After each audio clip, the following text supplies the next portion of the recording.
পরিকল্পিত ড্রেনেজ ব্যবস্থা না থাকায় অল্প বৃষ্টিতেই তলিয়ে যায় সাভারের তেঁতুলছড়া ইউনিয়নের কয়েকটি আঞ্চলিক সড়ক। এতে দীর্ঘদিন ধরে চরম দুর্ভোগ পোহাচ্ছেন স্থানীয়রা। এ বিষয়ে বিস্তারিত জানাতে সাভার থেকে সরাসরি যুক্ত হচ্ছেন সহকর্মী দেওয়ান ইমন। প্রয়োজনীয় ব্যবস্থার ব্যাপারে কর্তৃপক্ষ কি বলছেন, কি জানতে পেরেছেন জানাবেন।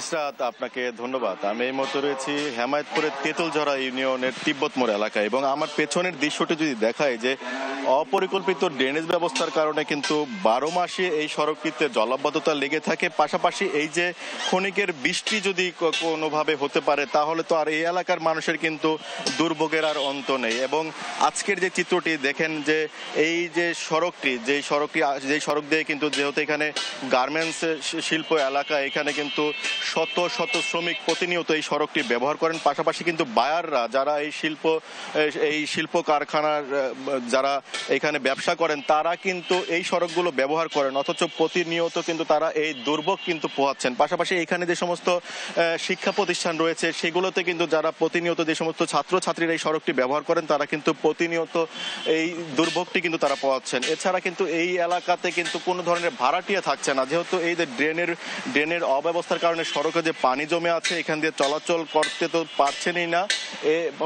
সেই কারণে কিন্তু এখানে কিন্তু তারা এই এলাকাতে কিন্তু তারা বসবাস করতে চাচ্ছেন না। এছাড়া এই সড়কের পাশে যারা দোকানি রয়েছেন, ব্যবসায়ী রয়েছেন, তারাও কিন্তু চরম দুর্ভোগের মধ্যে আছেন। তারা কিন্তু ব্যবসায় কিন্তু ক্ষতিগ্রস্ত হচ্ছেন প্রতিনিয়ত, যেহেতু এই সড়কের সামনেই যেহেতু জলাবদ্ধতা সৃষ্টি হয়ে আছে। সেই কারণে কিন্তু কেউ আর এখানে কিন্তু কেউ সেভাবে ব্যবসা করতে পারছেন না। কেউ কিন্তু এখানে কোনো ধরনের কিন্তু দোকানের কিন্তু কোনো বেচা কেনা কিন্তু তাদের কিন্তু হচ্ছে না। এবং এই কারণে কিন্তু স্থানীয় লোকজন কিন্তু চরম দুর্ভোগে আছেন। তারা যেটি বলছেন যে অতি দ্রুত যেন এইটির বিরুদ্ধে ব্যবস্থা নেওয়া হয়। তবে আমরা যারা উপজেলা ইঞ্জিনিয়ার হচ্ছে তার সাথে কথা বলেছিলাম, তিনি যেমনটি বলছিলেন যে এইসব বিষয়গুলো তারা ইতিমধ্যে পরিদর্শন করেছেন, অতি দ্রুতই হয়তো তারা এই বিষয়ে একটি স্থায়ী ব্যবস্থা নেবেন।